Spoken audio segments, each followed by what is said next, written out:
자, 문재인 정권이요, 드루킹을 연관되어서 구속된 김경수 지사를 지금 보석으로 석방을 시켰습니다.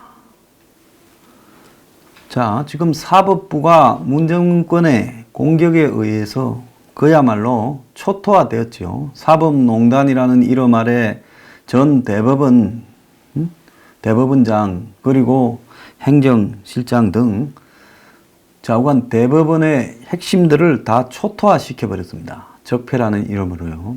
그리고 김경수를 구속시켰던 1심 판사를 지금 기소를 했습니다. 자, 그래서 2심 판사가 이 사건을 참 자기는 맡기 싫었다라고 하고, 그야말로 이렇게 재판도 하기 전에 예단을 하는 것은 야만이다라고 이야기를 했는데, 그래 말해놓고도 그냥 김경수의 보석을 허가한다고 풀어줬습니다. 풀어주면서 드루킹 사건의 피고인들과 정인들을 만나거나 연락해서는 안 된다고 조건을 걸었지만은 예상대로 그냥 눈 딱 감고 풀어줘 버렸습니다. 이는 문 정권이 마침내 완벽하게 사법부를 장악했다라는 것을 의미하는 것이고요. 지금 얼마 전에 35억 주식을 했던 투기꾼 이미선 헌법재판관을 문재인이 지금 중앙아시아 가서 19일 날 전자서명으로 그의 발령을 강행한다는 것과 더불어서 대한민국 민주주의가 사법부, 헌법재판소에서 전부 무너져 가고 있고, 권력과 사법부, 헌법재판소가 검경에 이어서 한 몸이 되어 가고 있습니다. 그래서 이 나라의 모든 지금 권력기관들이 견제와 균형에 의한 독립성을 상실하고 정권의 앞잡이로 전락해 가고 있다는 것을 의미하는데요. 자, 1심에서 실형으로 2년을 선고해서 구속시킨 것은 뭡니까? 드루킹이 댓글 작업을 하는 것과 여론을 움직이기 위해 댓글 순위를 조작한다는 것을 다 알았고, 댓글 조작 작업을 묵시적으로 동의를 했다. 이 동의한 내용 중에 지난 2017년 대선도 있지 않겠습니까? 그러면서 김경수가 드루킹에게 샌다이 총영사직을 제안하면서, 자, 그것을 김 씨가 자신의 목표를 달성하기 위해 댓글 조작 범행을 유지하고 강화하는 데 결정적인 동기나 유인을 제공했다라고 이렇게도 이야기를 했습니다. 자, 그랬는데도 불구하고 이 말대로라면 김경수가 그야말로 드루킹의 범행을 갖다가 계속 지속되도록 한 원인을 제공했다라고도 말한 것입니다. 그런데도 불구하고 8,800만 건 댓글 조작한 사람을 지금 감방에 집어넣었고, 20만 건 댓글 조작했다고 여러 사람이 지금 전 정권의 감방을 가 있습니다. 자, 문 정권은 시중의 여론이나 언론의 보도 등은 이제는 전혀 개의치 않고 뭉개도 상관없다, 이렇게 생각하고 있다, 이렇게 보고 있습니다. 그래서 전혀 국민 감정이나 이런 것들을 의식하지 않고 밀어붙이고, 댓글로 조작한 그런 글들이 국민의 정서라고 저들 스스로 착각을 하고 있는 것 같습니다. 보석금 2억으로 김경수를 석방시켰다는데요. 자, 이러다 보니 이미선 헌법재판관 부부가 의혹 논란 근처도 안 가고, 그런 일이 자기 일과 판사 일과 관련이 있다면 그만둬야 되고, 판사를 하고 있음에도 낮에 업무 시간에 수십 차례의 주식 투기를 한 데 대해서 오히려 큰 소리 치면서 저들이 뭘 잘못했냐고 하고 있습니다. 이제 대한민국 국민이 어떻게 사법부나 헌법재판소나 이런 기관에 대해 권위를 인정해 주겠으며 그 사람들이 가진 명예를 인정해 주겠습니까? 그야말로 너들도 우리와 똑같은 인간들이구나, 줄 잘 서서 온갖 짓거리 권력으로 다 헤쳐먹고도 또 더 출세하고 싶어하는 것들이구나, 그야말로 명예라고는 없는 출세와 돈에 눈이 먼 야만인들이구나. 이렇게 볼 수 있는 겁니다. 그래서 이 나라에는 그야말로 김의겸의 부동산 투기부터 이미선의 주식 투기, 또 법원이 정권 앞에 저런 식으로 무릎을 꿇은 것들을 보면서 이제 이 나라의 민주주의는 끝이 났다. 제가 요 며칠 민주주의 끝났다라고 이야기한 게 한두 개입니까? 자, 지금 기간 중에 똑바로 움직이는 게 어디 있습니까? 윤규견이 사건을 가지고 경찰이 주무르고 있는 저 꼬라지 한번 보세요. 이제 골프가 2번에서 4번이 되었다. 예? 그 다음에 뭡니까? 밥을 2번 먹었다. 티켓을 서장받았다. 윤규건의 양보에 맞춰서 달래가지고 지금 횟수나 이런 거를 얹고 있습니다. 지금 윤규건이가 성리나 유인석이하고 골프를 쳤거나 밥을 처먹었거나 티켓을 받은 게 본질이 아니지 않습니까? 그런데요, 이 정권은 이런 짓거리를 하고 있습니다. 그럼에도 불구하고 경찰을 비판하는 언론 기사를 찾아보기가 어렵습니다. 그것뿐입니까? 그래서 경찰이 윤규견 입을 갖다가 지금 바라보면서 그야말로 152명이 놀고 자빠졌습니다.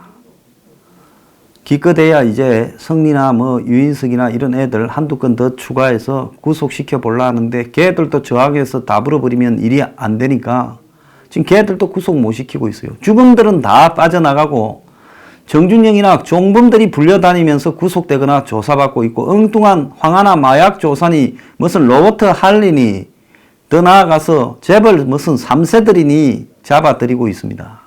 정말 웃기지 않습니까? 윤규건이가 얼마나 많이 알고 있어서 저러는 겁니까?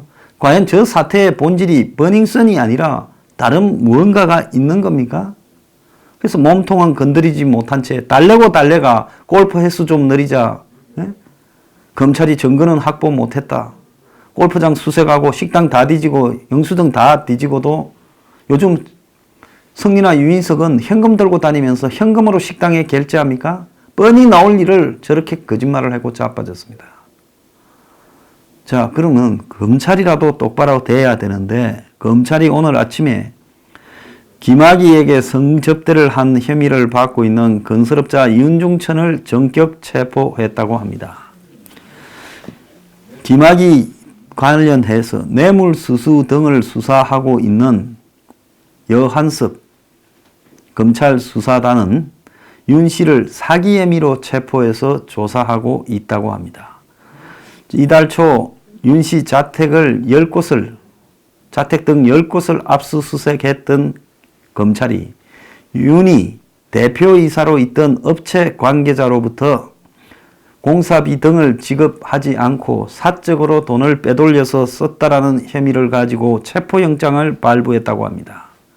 개인 비리 혐의로 윤을 체포한 검찰은 윤이 김 전 차관에게 김학의에게 뇌물을 전달했는지 수사할 거라고 하고 있습니다.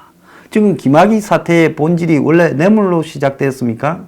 아무것도 아니었잖아요. 그게 아니라 동영상이었죠. 근데 동영상은 공소시효도 끝났고 여러 가지 내용을 봤을 때 거기 관련자 진술도 다 이해관계가 있고 해서 수사하기가 어렵다라는 것이 정설입니다. 근데 동영상으로 김학의를 잡아들여야 된다 해놓고 그걸 가지고 각상도 황교안을 거론해놓고는 이제사 뇌물도 쉽지가 않으니까 3천만 원 받았다는 진술 운운하더니만 1억이 넘으면 공소시효 살아있다더니만 이제사 윤중천이 잡아다가 넣어놓고 협박해서 윤중천이가 김학의 돈 줬다 소리 들으려고 하는 겁니다. 약자들이 누명을 쓴 사건에 대해서 재심을 해서 재심 전문 변호사라고 알려진 그 영화 주인공으로도 나오기도 했던 분이죠. 박준영 변호사라는 분이 있지요. 이분이 2016년 삼내 3인조 강도치사 사건, 2010년 수원역 노숙소녀 살인사건 등의 재심을 무료 변론에서 무죄를 받아낸 사람입니다. 근데 이분이요, 오늘 언론에다 인터뷰를 했습니다. 김학의 장자연 사건이 여론과 이해관계에 휩쓸리며 과장 왜곡되고 있다. 근데 이분이 검찰의 과거사 조사단에서 지금 그 위원으로 활동 중인데요. 뭐라고 했는가 하면 소셜미디어에 검정이라는 이름의 글을 올렸는데요. 김학의 장자연 사건을 둘러싸고 이루어진 최근의 폭로에 대해 문제가 많다라고 지적을 했습니다. 그는 지난 3월 달까지 법무부 산하 검찰 과거사위원회 실무조사기구인 대검 진상조사단에서 김학의 성접대 의혹 사건을 조사했던 사람입니다. 최근 한 언론이 YTN인가 어디서 했죠. 김학의 별장 동영상을 공개했는데 동영상 공개는 신중해야 했는데 부적절했다. 동영상 속 인물이 김학의인 것이 확인되면 성폭력 특수강간이 성립되는 것으로 받아들이는 사람들이 많은데 그건 아니다라고 말을 했습니다. 그러면서 그 동영상 자체로는 범죄 혐의와 관련성이 부족하고 법정에서 증거로 쓰일 수 있을지도 불분명한 영상이다. 법정에서 증거로 쓰이려면 영상 파일만으로 되는 게 아니라 거기에 등장하는 인물과 촬영 시기와 장소가 특정돼야 되는데 이런 것들이 지금 충분히 검토되었는지 의문이다라고 했습니다. YTN이 이걸 깐 뒤에 어제 MBC가 또 저녁에 탐사 프로에서 또 윤중천이 특집을 하면서 그 김학의 동영상을 공개를 했습니다. 그래서 한쪽이 책임지고 까고 다른 언론이 다 까고 이런 부분이에요. 근데 중요한 거는 이 사안의 핵심 중에 하나가 뭔가 하면 윤중천과 내연관계에 있던 여자가 24억을 윤중천이한테 빌려줬는데 윤중천이가 동영상을 찍어가지고 협박하고 돈을 안 갚으니까 그리고 그 여자 지인한테 또 폭로한다 하고 윤중천이 부인이 간통으로 고소를 또 해버렸어요. 그 여성을요. 의학원 하던 사람이죠. 영어 의학원. 그러니까 이 여성이 이제 윤중천이하고 가까웠던 여자 2명, 한 명은 윤중천이가 명품샵을 차리라고 1억을 줬다가 엄마한테 줬다고 돈 내놔라고 협박하는 여자고 또 다른 한 명은 윤중천이한테 돈을 갖다가 주고 뭐 일부를 돌려받지 못했다라는 여성들입니다. 이런 여성들에게 접근해서 지금 윤중천의 성폭행이니 이런 문제들을 경찰에 제기하게 했다. 지금 그런 이야기가 나오지 않습니까? 자, 장자연 사건과 관련해서도 박준영 변호사는 윤지호가 최근 방송에 나와서 주장했던 말에 대해서 언급을 했습니다. 장자연의 접대 자리에 자주 동석한 것으로 알려진 윤지호는 KBS 오늘 밤 김제동에 나와 장자연이가 유리컵으로 한 잔도 안 마셨는데 의식이 아예 없는 상태를 여러 번 목격했다며 방송 후에 인터넷에서 누군가 약물을 넣었다면 특수강간이다. 이런 식으로 말을 했습니다. 저도 이거 황당하다고 이야기하지 않았습니까? 자, 박 변호사는 이에 대해 윤 씨가 최근 장자연 씨가 술이 아닌 다른 약물에 취한 채 접대 등을 강요당했을 가능성을 제기한 것으로 아는데 이 진술이 언제 비로소 나왔는지 어떤 경위에서 나왔는지 뒷받침할 정황이 존재하는지를 따지지 않고 특수강간죄를 시중에서 논하고 그래서 공소시효가 연장이 되고 그래서 자살했고 특례조항 신설을 이야기하는 것은 나가도 너무 나간 주장이다라고 말을 했습니다. 윤지호의 진술은 검증도 필요 없는 정언이 아니라 파급이 크기 때문에 더 엄격한 검증이 필요하다. 이 검증은 도대체 누가 하고 있나라고 하면서 또 윤 씨를 무조건 보호해야 한다는 논리가 숙소를 마련해주고 경호팀을 붙여주는 등의 국가 예산 지출로 이어졌다. 도대체 윤 씨가 주장하는 가해자의 실체가 있는 것인지도 의문이다라고 이야기를 했습니다. 자, 내가 이거 참 보다 못해서 한마디 했더니만 무슨 선처는 없다. 그냥 두지 않겠다 했는데 아주 기가 차서네. 정말 같지 않습니다. 박 변호사는 조선일보와 통화에서 두 사건이 여론과 각자의 이해관계에 휩쓸리며 과장과 왜곡이 이루어지고 있다. 너무 일방적으로 여론이 흘러가는 게 맞지 않다고 보고 글을 썼다. 실체를 넘어선 과장이나 왜곡이 들어가서는 안 된다며 대통령이 수사를 지휘하고 검찰과 경찰이 눈치를 볼 수밖에 없는 현재 상황이 안타깝다. 이렇게 이야기를 했습니다. 윤지호 검증이 필요하다. 이렇게 말한 박 변호사도 윤지호가 선처가 없다고 하고 문제를 삼겠습니까? 정말 웃기고 있는 짜장이에요. 보자 하니까 진짜 가짜라서 더 못 보게 있겠습니다. 이런 것들에 장단을 맞추고 보도하고 자빠진 언론, 이것들은 많은 것들입니까? 이 나라가요, 검찰, 경찰, 이제 판사, 헌법재판관, 국정원 전부 정권의 손아귀에 다 들어가서 이제는 저거 하고 싶은 대로 하고 있습니다. 자, 그럼에도요, 대통령이라는 자가 한마디로 그 북한한테 오지랖 중매라는 말을 듣고도 한마디 맞서지도 못하고 말 한마디도 못하면서 또 어떻게 북한 비 맞춰볼까 저 자세로 일관하고 있습니다. 오늘 중앙일보에 보면 특공병력은 특공대인가 가이드인가 하는 칼럼이 실렸습니다. 중앙일보에요. 정부가 DMZ 둘레길을 제안했습니다. 그런데 지금 9.19 군사합의에 따라 GP 철거하고 유해 발굴하고 그래서 고성, 철원, 파주, 중부, 동부, 서부 한 군데씩 평화안보 체험길로 DMZ 둘레길인가 했어요.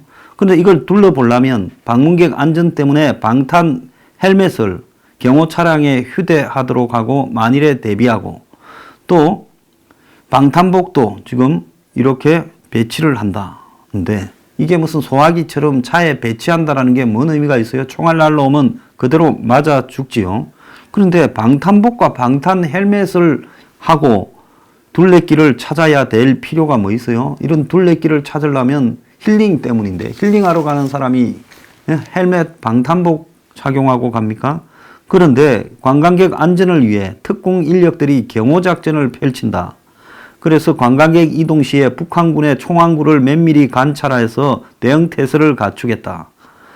자, 그런데 군단의 특공연대라는 것은 유사시에 적진으로 뚫고 들어가 한마디로 적의 주요 이 목적지를 좌표를 찍어줘서 공격을 포병으로 하게 하는 그런 역할을 하는 부대인데 그런데 관광객을 이동할 때 경호병력으로 가서 콤보이로 관광객 차 앞뒤로 따라다닌다라는 게 이게 도대체 뭔 짓거리냐는 겁니다.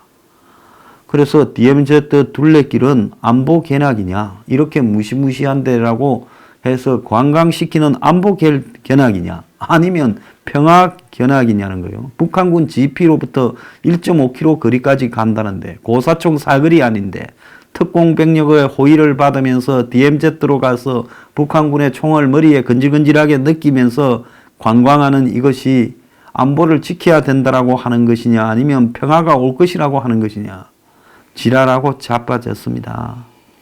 정말로요 이 정권이 해도 막장으로 넘어가고 있다는 겁니다. 자, 오늘로 이제 사법부도 문 닫았고 헌법재판소도 이미선이 때문에 문 닫았고 윤규근이로 경찰도 문 닫았고 지금 김학의 사건 수사하는 꼬라지 보면 검찰도 문 닫았고 자, 그리고 군도 지금 문 닫아야 됩니다. 특공연대원들이 관광객 가이드를 하고 자빠진 나라. 대통령이 오지랖 넓다고 적국의 수장으로부터 이야기를 듣고도 다시 저 자세로 빌빌대는 나라. 나라 꼬라지 망조 들었습니다. 김경수 축하합니다. 아주 빼기 좋네요.